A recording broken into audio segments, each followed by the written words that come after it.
भी कर रहा हूँ ना, ताकि ये वीडियो रिकॉर्डिंग आपको मिल जाएगी। अगर किसी की कोई बात मिस हो जाती है ना, तो वो फिर वो उसको देख के समझ जाए। ठीक है, इसमें सबसे पहले ये बात समझने वाली है कि जब किसी शख्स के साथ कोई धोखाधड़ी या फ्रॉड होता है तो जाना किधर है। जब कोई शख्स किसी को बाहर भिजवाने का झांसा देता है ना, तो पुलिस स्टेशन उसकी एफआईआर दर्ज नहीं करता। इसके लिए एफआईए जो है ना, वो एक्चुअल एफआईए की अदालतें हैं। एफआईए का जो एग्जेक्टिव जो थाना है, उन्होंने आपकी एफआईआर दर्ज करनी है। तो सबसे पहला स्टेप ये है कि आपने एफआईआर दर्ज करवानी है। उस एफआईआर को दर्ज करवाने, अगर आप लोग नहीं दर्ज कराएंगे, ये इस तरह का स्कैम है जिसके अंदर आप लोग मुलज़म बन जाएंगे। यानी एक्चुअल आप लोगों के साथ ये हुआ है कि किसी शख्स ने आपको ये धोखा दिया कि आपको कनाडा भिजवाते हैं और उन्होंने आपसे 4-4 लाख रुपए ले लिया, सबसे 4-4 लाख लिया। जी जी। अब सबसे 4 लाख रुपए लेके सबके अकाउंट खुलवाए गए हैं। जी जी सर। अब उन्होंने आप लोगों के अकाउंट खुलवाए हैं। अकाउंट खुलवाने के बाद जो आप तो भी सिर्फ 16 एक जगह पे खड़े हैं, तो मुमकिन है इस तरह के कुछ 100-200 बंदा कहीं और भी हो, उनसे जो पैसे लिए हैं ना 4-4 लाख, वो आपके अकाउंटों में जमा कराए हैं और आपके उनके अकाउंटों में जमा कराए हैं। तो वो सब की एक ट्रांजैक्शन दिखाई इन्होंने। अब सिर्फ वो पैसे नहीं खाए जो आप लोगों से खा लिए उन्होंने आपके अकाउंटों में पैसे, जब एक अकाउंट को अपग्रेड किया, क्योंकि आपने आगे कहा जी हमारे तो अकाउंट माइनस में चले गए, तो जब आपने अपने अकाउंट को चलाया नहीं है तो फिर वो माइनस में क्यों चला गया? तो कॉमन सेंस ये कहता है कि उसके ऊपर लोन लिया गया। एक अकाउंट के अंदर 50 लाख खड़ा कर दिया, फिर उसके ऊपर पर्सनल लोन ले लिया 2-2 ढाई-ढाई लाख के कार्डों के जरिए पैसे निकलवाए हैं और वो अकाउंट ऑटोमेटिक माइनस में चलेगी। अब जब आप वहाँ बैंक में जाते हैं तो वो कहते हैं आपके तो अकाउंट माइनस में पड़े हुए हैं। अब इसको इससे निपटने का जो प्रैक्टिकल तरीकाकार है, सबसे पहले ये समझना है कि एफआईए ने आपकी एफआईआर करनी है और उसमें हमने सबसे पहले डाटा गैदर करना है। तो डाटा क्या गैदर करना है, ये मैंने एक पर्ची बनाई है, इसकी आप अपनी तस्वीरें बाद में खींच लेना। सबसे पहले आपने अपना नाम लिखना है मुद्दई के तौर पे, वल्दियत लिखनी है, अपनी रहाइश लिखनी है। एक पेपर पे डाटा इकट्ठा करना है सब ने अलग-अलग कि मेरा नाम क्या है, मेरी वल्दियत क्या है, मैं रहता कहाँ पे और मेरा शनाख्ती कार्ड नंबर क्या है। अगर किसी के पास पासपोर्ट नंबर है तो वो भी यहाँ पे मेंशन करना है। उसके बाद फिर जो मुलज़म आपके हर मुमकिन है कि एक ही बंदा सबके साथ फ्रॉड कर रहा हो, या किसी को ये भी पता हो कि भी मेरा फ़लाँ मुलज़म भी है। मसलन अगर एक पार्टी ए के ज़रिए पैसे लिए गए हैं तो दरमियान में हो सकता है एक और बंदा भी हो जो उसका फैसिलिटेटर हो। तो आपने अपने अपने मुलज़मान का इसके अंदर नाम लिखना है, यानी वो एक हर बंदे ने एक सफ़ा लाना है। उसके बाद किसने कब कहाँ किससे रब्ता किया, उसमें ये लिखा हो कि भी और उसके अंदर डेटें होनी चाहिए कि किस तारीख को किसको कहाँ कब बंदा मिला और वक़्त क्या था।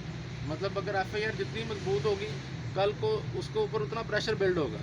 उसके बाद कौन कौन से गवाहान के ज़रिए कब कब पैसे दिए गए, कि भी बंदा केड़ा गवाह है, हर एक ने अपने अपने गवाह रखने ने। मतलब अगर तुम एक दूसरे के गवाह हो तो कोई गल नहीं, जो नैचुरल और ओरिजिनल गवाह ने वो होने चाहिए। उसके बाद कदों पासपोर्ट देते सर, यानी पासपोर्ट आपने कब दिए इसको, और उसके बाद कौन कौन सा अकाउंट खुलवाएगा, उसका नंबर क्या है। और फिर बैंक स्टेटमेंट अगर मिल जाए किसी बंदे को, अगर आप जाकर दरख्वास्त देते हैं कि मेरी बैंक स्टेटमेंट दे दें, तो वो भी हमें चाहिए होगी कि हमें पता लगे कब कब किसने कब कब ट्रांजैक्शन की है, इसके अंदर कौन से अकाउंट इसमें इन्वॉल्व हुए। अब क्या वादे किए गए और कौन से मुल्क ले जाने की बात है, वो भी आपने बतानी है कि जी हमें उसने कहा फलां गवाह के सामने कि आपको कनाडा ले जाएंगे, 4 लाख रुपया जनाब दे दो, 5,60,000 या 10,000 बाद में मिलेगा। उसके बाद टेलीफोन रिकॉर्डिंग अगर किसी के पास है तो उसका तरीकाकार ये होता है कि टेलीफोन रिकॉर्डिंग का ट्रांसक्रिप्ट तैयार होता है कि आपने खुद उसको सुनना है, लिखना है उसको। मतलब जैसे ये मुझे कॉल अगर करेगा तो लिखा ऐसे जाएगा कि ये ए है, मैं बी हूँ। पहले लिखा जाएगा ए, फिर लिखा जाएगा अस्सलाम वालेकुम, फिर बी वालेकुम सलाम, फिर ए कहेगा जनाब क्या हाल है, तो उसी तरह लिखना क्या हाल है। तो वो पेपर के ऊपर लेके आनी है। अगर किसी के पास अपनी अपनी रिकॉर्डिंग्स बनानी है कि किसने कब किससे कहाँ पर क्या बात की है। उसके बाद अगर किसी ने बैंक के ज़रिए रकम दी है, किसी को हो सकता है बैंकों के ज़रिए उनको गई हो, तो और उसकी तस्वीर अगर कोई, जैसे इसने भी तस्वीर दिखाई कि उसकी ये मेरे पास तस्वीर है, तो वो भी हमें चाहिए। उसके बाद फौरी जो है ना, अब ये सारा डाटा जब इकट्ठा हो जाएगा, उसके अंदर आपकी कलेक्टिव एप्लीकेशन लिखी जाएगी। एप्लीकेशन लिखने के बाद आपने इसको एफआईए को दरख्वास्त देनी है। एफआईए के अंदर फौरी एफआईआर नहीं होती इसके अंदर एफआईए में इसकी इंक्वायरी होती है, और इंक्वायरी का नंबर लगा होना आप सबके लिए बड़ा ज़रूरी है। उसकी बुनियादी वजह यह है कि जो और विक्टिम है आपके अलावा, उन्होंने क्या करना है कि अपने आपके बैंक अकाउंटों में जो पे पैसा आया है, तो उन्होंने आपको मुलज़म बना देना, ताकि लोग आपस में उलझना शुरू हो जाएंगे। तो जब अगर फ़र्ज किया अल्लाह ना करे आप लोगों को, अब देखें एक फ़्रॉड हो गया या धोखाधड़ी हो गई हमारे साथ, تو اب یہ آخری آپشن ہے کہ بھی ہم اس کو درخواست کے بغیر ہم بچتے نہیں ہیں. یہ نہیں کہ ہم گھر چلے جائیں گے آرام سے, چلو یار 4 لاکھ کی کری گل ہے, میرا تو دبئی ابھی کی بھائی کہہ رہا تھا کہ جی میں دبئی جا سکتا ہوں. اگر آپ دبئی چلے جائیں گے چھوڑ کے سارے کو, تو کیا ہوگا کہ کسی اور کے پیسے جو آپ کے اکاؤنٹ میں آئے ہوئے ہیں وہ آپ کو نامزد کر کے ملزم بنا دے گا. اب ایک مجبوری ہے, ایک مصیبت ہے. یہ ایسے ہی ہے جیسے کسی کا حادثہ ہو جائے, کوئی ٹرک آگے کسی کے اندر لگ جائے, تو یہ اس طرح کی ایک مصیبت ہے, اسے فیس کرنا ہے. تو اس میں کم از کم آپ کی طرف سے درخواست گئی ہوگی نا, تو آپ کے خلاف اگر کچھ 6 مہینے بعد بھی آ جاتا ہے کہ آپ کے اکاؤنٹ میں بھائی 5 لاکھ آیا, آپ نکالو, تو آپ بتائیں گے کہ میرے ساتھ تو اپنا فراڈ ہوا ہے, یہ دیکھیں گے درخواست ہے میری, میں فلاں جگہ پہ دیکھے ہیں, وہ میری FIR درج ہوئی ہے. تو پھر کم از کم ان مقدموں سے آپ بچ جائیں گے. یہ وائٹ کالر کرائم ہے.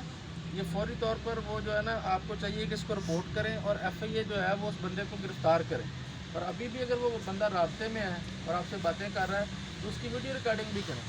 جو آڈیو ویڈیو ریکارڈنگ ہے یہ قابل دخال شہادت ہے. تو یہ جو میں پرچی آپ کو دے رہا ہوں, اس پرچی کی آپ تصویریں بنا کے اس ڈاٹے کو فوراً کلیکٹ کریں. اس میں یہ ضروری نہیں ہے کہ اس کے اندر آپ نے مجھے وکیل کرنا ہے, آپ جس کو مرضی وکیل کریں. سب سے پہلے سٹیپ پہ آپ نے ایک مشترکہ درخواست لکھنی ہے.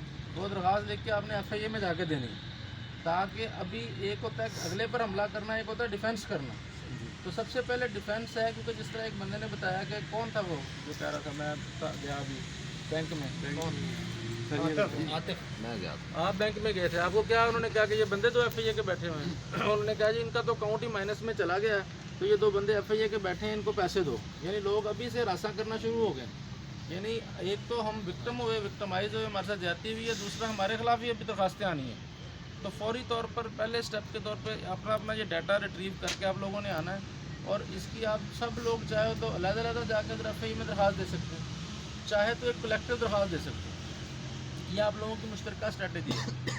یہ جتنے بندے 16 کے 16 یا 16 درخواستیں بھی دے سکتے ہیں اپنی علیحدہ, اور چاہے تو ایک کے اندر دے سکتے ہیں. لیکن سب سے پہلے یہ جو باتیں ہیں اس کو ڈیٹا, یہ میں نے مشترکہ اس لیے آپ کو بلا کے کہی کہ میں ایک کو سمجھا کے بھیج دیتا, باقی دوسرا کہتا ہے میں نے گال ہی سمجھ نہیں لگی. تو یہ میں نے ریکارڈنگ بھی کر لی, یہ بھی آپ سے شیئر کر لیتے ہیں. تو یہ ڈیٹا ریٹریو کرو, اپنی درخواست دکھاؤ, آج کے دن کا اتنا ہی کام ہے, تاکہ کم از کم ڈیفینس ڈیولپ ہو. اگر آپ کے خلاف کوئی اور آ جاتی درخواست تو آپ کی پہلے پڑی ہوا کہ آپ کا خود وکٹم ہے. ٹھیک ہے, تھینک یو.